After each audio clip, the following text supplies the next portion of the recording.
Next question, begin with Raj. Should companies be punished financially through taxes or tariffs for sending American jobs overseas? Well, I'm glad you asked that question, because it's one thing that we haven't talked about yet in this debate, and it is, again, one of the most fundamental differences between my opponent and myself. My opponent has outsourced jobs. That is indisputable. My opponent has also not said one word about stopping the practice of outsourcing jobs from manufacturing jobs here in our country.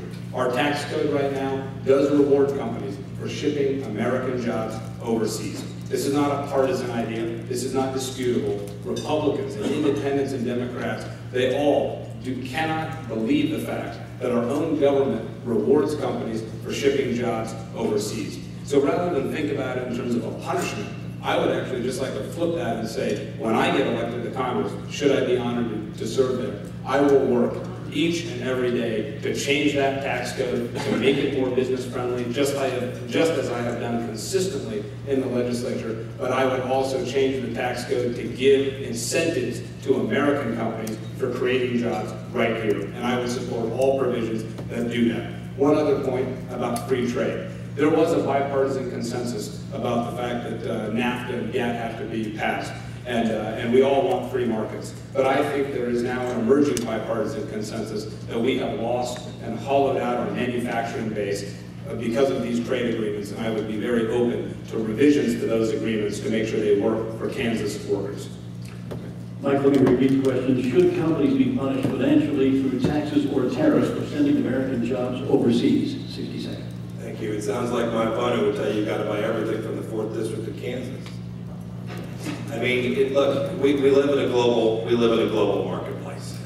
We live in an incredibly competitive world. Every one of your businesses is competing against global players. Many of them are operating in environments where it is more competitive for them to watch their competitors in an international environment beat them when customers are adding value and price. I lived in that world. I've actually created 400 jobs here in Kansas. Representative Goyle's got 0. He talks about creating jobs. He says he's created jobs. Well, I don't know how you do that in the Kansas legislature. I don't know how you do it. It's a very different way of thinking about creating jobs.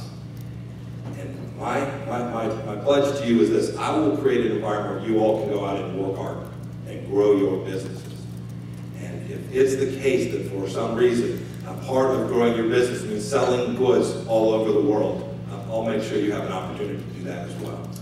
This is one of those questions it's a good question, I think, for you too. And Raj, if you'd like another 30, go ahead. I'd like to respond to the point he made. I'll tell you how you create jobs when you're in public office, because remember, we are running for public office. So I'll tell you what I've done. In 2008, with the urging of the Chamber of Commerce, we passed a bill to help Cessna expand its operations. That legislative authority is what Governor Parkinson directly cited as the power that gave him to negotiate with Learjet that just in July created 600 high-quality, high-paying jobs. Without that bill, it couldn't have been done. Mike, you have 30 more seconds if you wish. I'm okay. Okay.